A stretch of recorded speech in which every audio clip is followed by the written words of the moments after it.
والصلاة والسلام على أشرف الأنبياء والمرسلين نبینا محمد وعلى آلہ واصحابہ اجمعین وعلى من تبعهم بإحسان إلى يوم الدين اما بعد۔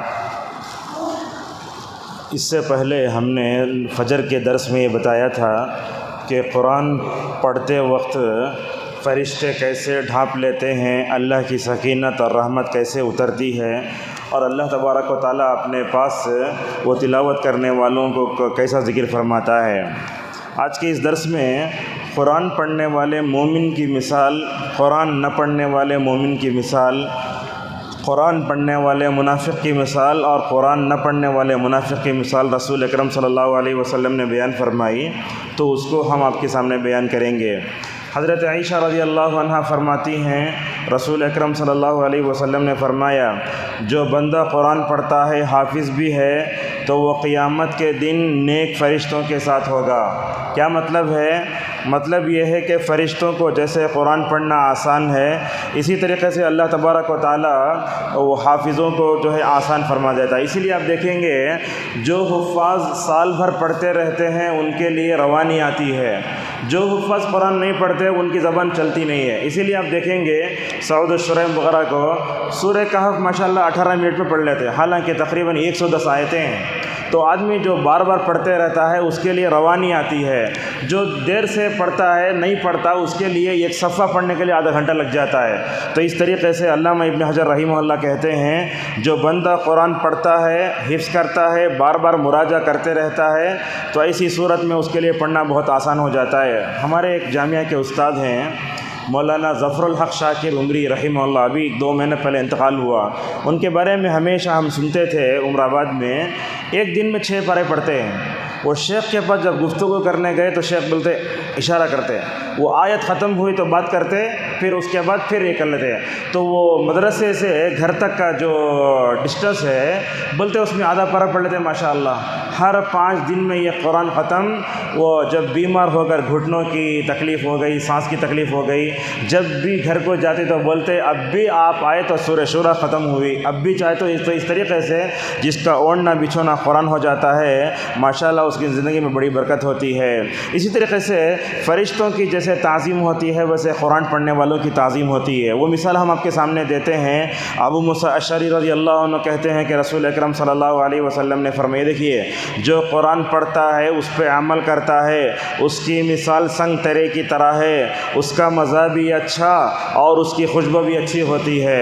جو مومن قرآن نہیں پڑھتا اس کی مثال کھجور جیسی ہے، اس کے اندر خوشبو نہیں مگر مزہ اچھا ہے، اور جو منافق قرآن پڑھتا ہے اس کی مثال ریحانہ پھول جیسی ہے، اس کا مزہ اچھا ہے اور اس کی خوشبو اچھی ہے مگر مزہ کڑوا ہے، اور وہ منافق جو قرآن نہیں پڑھتا اس کی مثال اندرائن جیسی ہے، مطلب اس کی جیسی کیسی ہے، وہ جیسے ایلوا بولتے کڑوا پھل کی طرح ہے، جس کا مزہ بھی نہیں اچھا اور جس کی خوشبو بھی اچھی نہیں ہوتی۔ تو اس حدیث میں علماء نے کئی باتیں بتائیں، انشاءاللہ 5 منٹ میں اس کا خلاصہ پیش کرتے ہیں۔ یاد رکھیے کسی بھی چیز کو سمجھانا ہو تو مثال دینا چاہیے۔ اب جیسے ہم اسکولوں میں سب سنتے ہیں ماشاءاللہ کو فار ایگزامپل کہاں سے سیکھے؟ نبی سے سیکھے، قرآن سے سیکھے۔ جیسے بولتے ہیں عربی میں بالمثال یتضح المقال، وہ مثال سے بات واضح ہوتی ہے۔ اللہ تبارک و تعالیٰ نے توحید کو سمجھانے کے لیے قرآن میں بہت سی مثالوں کو ذکر فرمایا۔ جیسے اللہ نے معبودان باطلہ کو سمجھانے کے لیے مکڑی کے جالے کی مثال دی۔ مکڑی کا جالا سمجھتے نا، وہ اتنا ہلکا رہتا وہ ہواؤں سے ایسے ہی ہو جاتا ہے۔ تو یہ مثالیں سمجھنا اللہ تبارک و تعالیٰ کی بہت بڑی دین ہے۔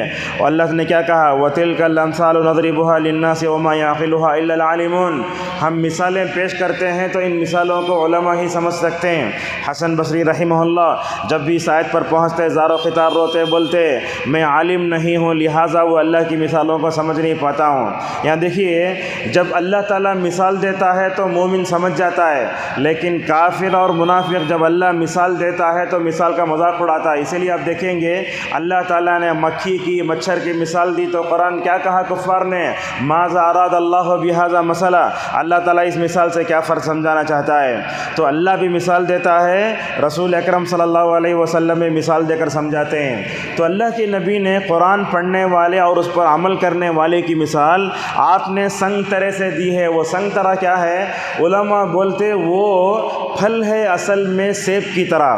وہ اصل میں کیا ہوتا ہے؟ دیکھنے میں بھی اچھا، اس کا مزہ بھی اچھا ہوتا ہے۔ اس کا مطلب یہ ہوا مومن قرآن پڑھا تو اس کا اثر اس کے ظاہر پر بھی ہوتا ہے، باطن پر بھی ہوتا ہے۔ بعض علماء ماشاءاللہ کیا نکتہ بتاتے ہیں، اللہ کی نبی صلی اللہ علیہ وسلم نے قرآن پڑھنے اور اس پر عمل کرنے والے کو جس پھل سے مثال دی ہے، جس گھر میں وہ پھل ہوتا ہے اس میں جنات و شیاطین کا حملہ نہیں ہوتا۔ اللہ اکبر۔ اور اسی طریقے سے نبی کریم صلی اللہ علیہ وسلم میں قرآن پڑھتے آپ کے ظاہر و باطن پر اس کا اچھا اثر ہوتا، جیسا کہ عروہ رحمہ اللہ کا جواب دیتے ہوئے عائشہ نے فرمایا نبی کریم صلی اللہ علیہ وسلم کی مثال قرآن کی طرح تھی۔ اب دوسرا آدمی دیکھیے کون ہے، قرآن پڑھتا ہے، قرآن مومن ہے مگر قرآن نہیں پڑھتا، اس کی مثال کھجور کی طرح ہے۔ کھجور کیا ہے؟ دیکھنے میں اچھا نہیں لگتا لیکن مزہ اچھا ہوتا ہے۔ تو اس طریقے سے وہ قرآن تو نہیں پڑھتا مگر اس کا باطن اچھا ہے، وہ واجبات کی ادائیگی میں پرفیکٹ ہوتا ہے، اللہ سے محبت ہوتی ہے۔ اس طریقے سے ایمان لانے والے مومن کی مثال دی جو قرآن نہیں پڑھتا ہے۔ ابھی آخری کی جو مثالیں ہیں بڑی خطرناک ہیں۔ اللہ کے نبی صلی اللہ علیہ وسلم فرماتے ہیں وہ منافق جو قرآن پڑھتا ہے اس کی مثال کیسی ہے؟ آپ نے ریحانہ پھول کی دیا، کیا فرمایا اس کے بارے میں؟ کہا اس کے بارے میں کہ اس کا مزہ تو اچھا، اس کی خوشبو تو اچھی ہے مگر مزہ کڑوا ہے۔ کیا مطلب ہے؟ وہ اپنے ظاہر سے لوگوں کو دھوکہ دیتا ہے، اپنے آپ کو بولتا ہے میں مومن ہوں، میں قرآن پڑھتا ہوں مگر اس کا مزہ اچھا نہیں ہے۔ اسی طریقے سے نبی کریم صلی اللہ علیہ وسلم نے آخری مثال دی، وہ منافق جو قرآن نہیں پڑھتا وہ کڑوے پھل کی طرح ہے۔ آپ کریلے کو دیکھے ہوں گے آپ، وہ ظاہر بھی کڑوا باطن بھی کڑوا، ایسا منافق ہے جو قرآن نہیں پڑھتا ہے۔ بہرحال مجھے یاد ہے جامعہ اسلامیہ میں میرا تقریباً دوسرا سال تھا، ایک استاد تھے ہمارے حامد الحجیلی، یہ حدیث پڑھاتے وقت ماشاءاللہ وہ چاروں پھل لے کر آ کے کلاس میں بتائے، دیکھو یہ پھل یہ پھل یہ پھل، ہر استاد کو ایسے ہونا چاہیے، کون سا پھل بولے تو بتانا۔ اب میں آپ کو بول رہا ہوں لیکن سمجھ میں نہیں آتا، وہ استاد کیا کیے، وہ بیگ میں پورے پھل لے کر آئے، بتایا دیکھو یہ پھل اللہ کے نبی صلی اللہ علیہ وسلم نے ایسے مثال دی ہے۔ معزز حاضرین، اس درس کے ذریعے پیغام ہمیں دینا چاہتے ہیں، اگر بندہ قرآن پڑھا ظاہر پر بھی اثر ہوتا، باطن پر بھی اثر ہوتا۔ اللہ کے نبی کے زمانے میں حافظ اور حفاظ کسے بولتے ذرا سن لیجئے۔ حفاظ کسے بولتے؟ جو قرآن یاد کرتا، سمجھتا، پڑھتا، عمل کرتا، اس کی زندگی میں اچھی طرح اس کا اثر نظر آتا۔ مگر آج حافظ کسے بولتے؟ جو قرآن یاد کر لیا بس، ورنہ تو دیکھتے ہیں آپ حفاظ کیسے ہوتے ہیں، ٹخنے کے نیچے پیجامہ ہے، گٹکا کھا رہا ہے جو ہے، اور وہ موبائل لے رہا ہے، اور اس طریقے سے مروت کے خلاف پورے کام کر رہا ہے۔ نہیں ہونا چاہیے۔ حافظ بولے تو قرآن کا اثر اس کی زندگی میں نظر آنا، ایسے بولتے حافظ۔ نبی کریم صلی اللہ علیہ وسلم ایسے ہی کرتے تھے۔ اور یہ بات یاد رکھیے، اگر آدمی اپنے دل میں اگر نفاق رکھ لیا، اس نفاق کو رکھ کر جو ہے قرآن کی محبت کو نہیں پا سکتے۔ اسی لیے ہوتا کیا ہے، دیکھو تراویح میں ہم کھڑے ہوتے ہیں تو ہمارے اوپر کبھی قرآن بڑا بھاری ہو جاتا ہے۔ کیوں بھاری ہو جاتا ہے؟ اس لیے کہ دل میں اللہ کی محبت نہیں، قرآن کی عظمت نہیں، تو قرآن بھاری ہو جاتا۔ اگر آپ کو معلوم ہے کہ قرآن اتارنے والی ذات کون، کس پر اتری، اس کا پیغام کیا، اگر آپ یہ سارا سمجھتے ہیں تو ماشاءاللہ قرآن اس کے لیے بہت بڑی نعمت ہے۔ لہٰذا اپنے دلوں کو نفاق سے پاک کرو، یہ شہوات کی شبہات کی غلط قسم کی محبتیں نکالو۔ اللہ کی محبت، قرآن کی عظمت، رسول اکرم صلی اللہ علیہ وسلم کی اگر محبت ہوگی تو قرآن کا ہمارے اوپر ظاہر پر بھی اثر ہوگا، باطن پر بھی اثر ہوگا۔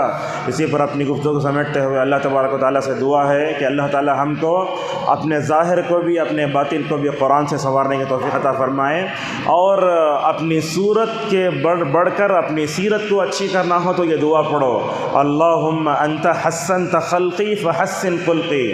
ہمارے لوگ کیا کرتے ہیں، آئینے کے سامنے کھڑے ہو کے دعا پڑھتے ہیں، آئینے کے سامنے کھڑے ہو کر پڑھنے کوئی دعا نہیں ہے۔ اللہ کے نبی صلی اللہ علیہ وسلم عام وقتوں میں کہتے ہیں، اے اللہ تو نے میری صورت کو اچھی بنایا، میری سیرت کو بھی اچھی بنا دے۔ اس طریقے سے ہمیں دعا کرنا چاہیے۔